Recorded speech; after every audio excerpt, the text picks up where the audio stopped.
अस्सलामुअलैकुम वरहमतुल्लाहि वबरकातुहू। अभी थोड़ी देर कबल एक वीडियो देखने का इत्तेफाक हुआ। लाहौर कज़ाफ़ी स्टेडियम में PSL के मैचेस हो रहे हैं। एक ख़ातून गाड़ी में बैठी इंटरव्यू दे रही थी, बेचारी परेशान, और ज़िक्र कर रही थी कि हमारा पूरा इलाका सील कर दिया गया, यहाँ तक कि हम यहाँ के रिहायशी हैं और हमें अपने घर जाने की भी इजाज़त नहीं है।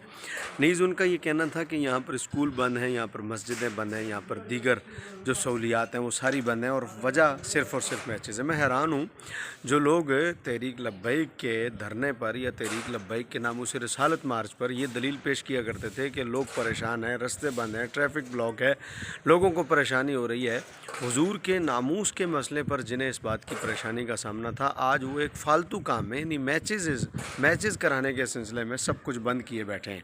मुझे बताएं कि ये इस कौम का हाल है जिन्हें नामूस रिसालत पर बंदिश जो है वो तकलीफ़ नज़र आती है, लेकिन मैचेज़ पर जो है वो ख़ुद इंतज़ामिया पुलिस एहलकार बंद कर दें। यहाँ तक कि वो जब वहाँ के मकामी लोग अपनी शनाख्ती कार्ड उन्हें दिखाते हैं कि भाई हम यहाँ के रिहायशी हैं, तो वो उसके बावजूद भी उन्हें उन घरों में जाने की इजाज़त नहीं देते। तो मुझे बताइए, क्या ये अखलाकियात हैं? ये लोग हमें सिखाएंगे नामूस रिसालत पर मार्च कैसे करना चाहिए, जिनकी अपनी हालत ये है कि वो मस्जिदें बंद कर दें, वो इलाके मकीनों को वहाँ ना जाने दें, और फिर वो भी एक जुए के चक्कर में। पूरी कौम जुए पर लग गई है। PSL के मैचेस सिवाय जुए के और क्या है, मुझे बताएं।